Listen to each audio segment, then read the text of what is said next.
شام میں عوامی تحریک اور مظاہرین کے خلاف حکومت کا سخت رد عمل سامنے آ رہا ہے، لیکن فسادات اور غیر یقینی صرف شام تک ہی محدود نہیں۔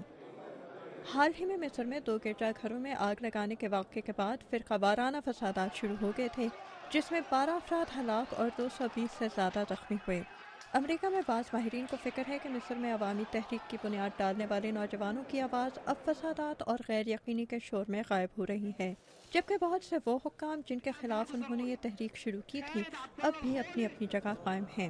امریکہ میں شہری حقوق کے لیے کام کرنے والے ادارے امریکن اسلامک کانگریس کی زینب السویج کہتے ہیں کہ مشرق وسطی میں نوجوان اگر کم عمری کی وجہ سے سیاست میں حصہ نہ لے سکیں تب بھی سول سوسائٹی پروگرامز کے ذریعے ان کی شمولیت بڑھانی بہت ضروری ہے۔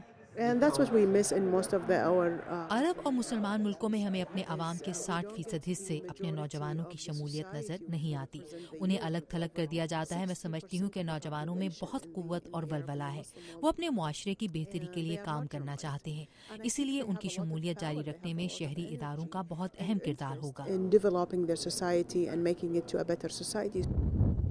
لیبیا میں باغی گروپوں کے اتحاد قائم کرنے کے باوجود حکومت کو کوئی ٹھوس شکل نہیں دی جا سکی ہے، اور نیٹو کی لگاتار بمباری کے باوجود معمر قذافی حکومت چھوڑنے کو تیار نہیں۔ یمن میں مظاہرین کا حکومت سختی سے جواب دے رہی ہے۔ واشنگٹن میں تجزیہ کاروں کو فکر ہے کہ اس غیر یقینی میں دہشت گرد یا انتہا پسند عناصر زور پکڑ سکتے ہیں۔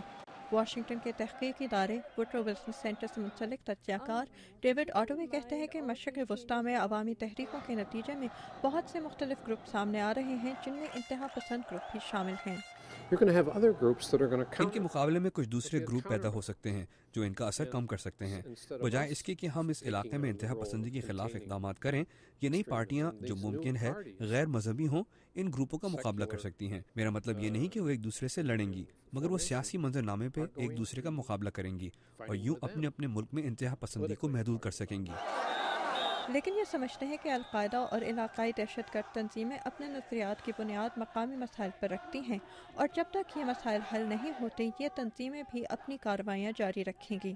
ان کا کہنا ہے کہ لیبیا یا یمن جیسے ملکوں میں جہاں آمرانہ حکومتیں عرصے سے قائم ہیں ممکن ہے جمہوریت جڑ پکڑ نہ پائے، لیکن امریکہ ان ملکوں کو سیاسی ادارے تشکیل دینے اور حکومت قائم کرنے میں امداد فراہم کر سکتا ہے۔ یہ ایک بہت بڑا چیلنج ہے کیونکہ ہر ملک کی صورتحال دوسرے سے مختلف رخ اختیار کر سکتی ہے۔ پہلے ہمیں یہ دیکھنا ہوگا کہ وہ کس شعبے میں ہماری مدد چاہتے ہیں۔ آٹوے کہتے ہیں کہ مشرق وسطی کے مستقبل کے بارے میں پیش گوئی کرنا مشکل ضرور ہے، لیکن مشرق وسطی کے جمہوری تجربے سے مثبت نتائج حاصل کرنے کے لیے امریکہ کو ہر ملک کی انفرادی صورتحال کی پیش نظر اپنی خارجہ پالیسی تشکیل دینی ہوگی۔ Amna Khan, Urdu VOA، Washington.